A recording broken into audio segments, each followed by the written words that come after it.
Hello, growers. Protect your crops from harmful insects with Modern Growers Insectanet. This top-tier insect netting made by Modern Grower shields your plants from pests and harsh weather, boosting your yields without harmful sprays. Insectanet's unique design allows 90% of the light to pass through and is easy to use with low tunnel systems like our Quick Hoops. It's soft, elastic, and durable, perfect for field use to help ensure that your crops thrive. Say goodbye to pest damage and hello to healthier, market-ready produce. Invest in Insectanet and see the difference it makes. Get Insectanet at shop.moderngrower.co or using the link below. You've spent a lot of your career with lichens. I was reading on your Wikipedia page, you've collected over 19,000 different specimens of them. I don't think a lot of people know, and this might not be what a lot of the gardeners and people into agriculture want to admit, what lichens are. Their simplest form, what is a lichen? A lichen is just a symbiotic organism of a combination of a fungi with some sort of algae, and sometimes a secondary fungi. So you could have two different fungi and one algae that have came together to form one unique lichen.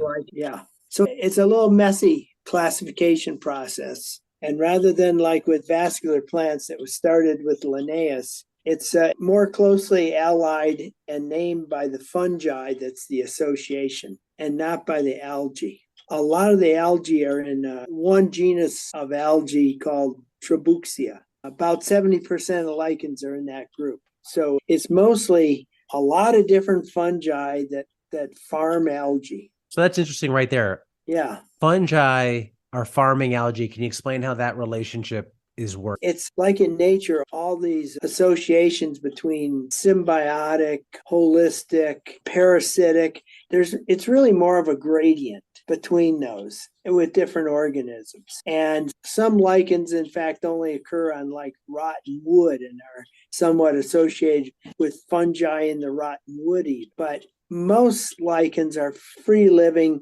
one algae, one fungi growing together in a inhospitable location, able to live in this site that nobody else can live. And that's pretty neat. On the side of a tree, the same lichen that grows on the side of a tree in humid conditions sometimes grows on the side of a metal guardrail. Or when you park a car too long in Oregon, it'll start growing lichens on it. They're not getting any nutrients from it. It's just a location. They're just like building up skyscrapers in the sky, and they start occupying tree limbs, and wherever they can grow, they'll grow. Are lichens only a thing in terms of classification, meaning a lichen is considered like one unit when you classify, but at a biological level, if you really zoomed in, you have two things that are operating together that make that, and you have the algae and the fungi that have came together. Yeah. So they're separate, but when they operate together, that's what a lichen is? Correct. And so they're like little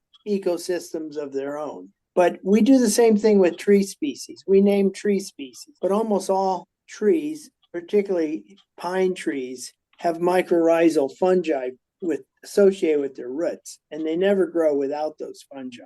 So in a way, they're symbiotic too. The most common tree in North America, Western North America, is the Douglas fir tree. And the Douglas fir tree, whenever anyone does a detailed study of it, they find somewhere between 40 and 60 different fungi that associate with the living roots and help absorb nutrients and water. Almost everything that we call a separate entity, and we like to name things, but everything is a system. It's a complex system of more than one organism. The fungi that associate with lichens are those fungi that would be able to freely survive on their own if they didn't have this symbiotic relationship? It's thought not to. They have to be lichenized to survive in these habitats. You don't find many of them just growing on their own. Symbiotic relationship, they're all over. Humans have them, right? Like we're more, I think, bacterial by DNA than we are human. If we look at the two parts, the algae, the fungi, what is each one bringing to the table that benefits the other? I think in a lot of associations it varies to some extent, but in the kind of the big picture, the algae produces the carbohydrates or foods, and the fungi produces the housing or protection for the organism. And the algae needs protection because one, it'll either dry up and die, or two, some invertebrate will come along and eat it. And the lichen is able to afford it protection from desiccation because it'll dry out and make a protective coating of it. And often those fungi have antibacterial properties. Things like penicillin is an example of a fungi producing antibacterial. And in World War II, they didn't have penicillin. They used this chemical called usnic acid, and they harvested acid from lichens. And that was the universal antibiotic.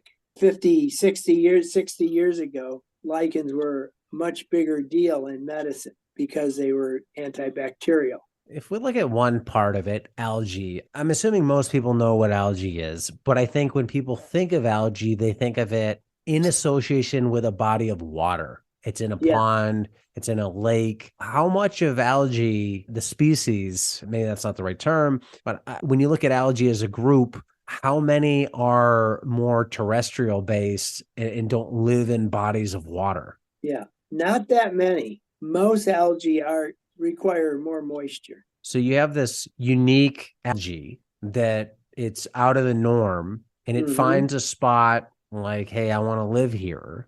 It forms a relationship with this fungi to become a lichen, and they exchange carbohydrates for protection. So the algae is producing carbohydrates through photosynthesis. How is the fungi protecting it while still allowing it to photosynthesize? Is it clear, making it almost like a glass? It actually will act more like a sunscreen, because a lot of times what's damaging for free living algae are the UV lights and the intensity of the light. So it's the fungi tends to provide protection from sunburning, so to speak. And the fungi often becomes more pigmented when it's in full sun versus partial shade. So some fungi will look somewhat green when they're in the shade of a tree. When they're at the tips of the branches, they will be more orange colored and produce more pigment. And their goal is to provide the perfect greenhouse for the algae. They don't want it too bright, just the three bears. They don't want it too bright, too dark, just right. And that's what the lichen kind of does. And then it physically protects those algal cells from invertebrates, insects, or other organisms that might eat them. Because it's palatable to those insects? Or either that or just physically separates it. When it's dried up and it's got this fungal material there with often with some chemicals in it that make it less palatable. They'll still eat it sometimes, like slugs and snails will eat lichens, some insects will eat them, but not a lot of them. And they can also physically exist better as a lichenized unit rather than a separate lichen, fungi, and algae. Hello, growers. Say goodbye to heavy sandbags and hello to Modern Growers Quick Hoops Low Tunnels. Protect your plants from pests, wind, rain, and frost without the hassle of sandbags or flimsy hoops. Our patented design eliminates the need for clamps and ropes, while the unique wire system keeps covers secure yet easily accessible. Tested in the strong winds of New Zealand for over 20 years, Quick Hoops are light, strong, portable, and versatile. Most importantly, they're designed for field use. These aren't some lightweight system that only looks great in a greenhouse. Our hoops are designed to last in harsh field conditions. Use them with any covering to grow year-round and safeguard your crops. Shade cloth, frost blanket, insect net, clear poly, no problem. Quick Hoops can handle them. Get Quick Hoops today at shop.moderngrower.co and protect your crops for years to come.